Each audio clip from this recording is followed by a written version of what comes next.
আল্লাহ রাব্বুল আলামিনের কাছে বিশ্বনবী গেছেন মিরাজ করতে।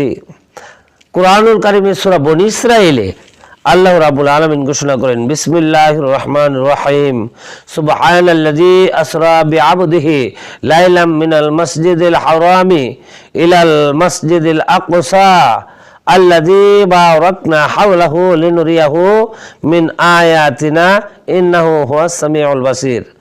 পবিত্র ও মহিমাময় তিনি, যিনি তার বান্দাকে রজনীতে মানে রাত্রিতে ভ্রমণ করিয়াছিলেন মসজিদুল হারাম থেকে মসজিদুল আকসা পর্যন্ত। মসজিদুল হারাম থেকে মসজিদুল আকসা পর্যন্ত কেন?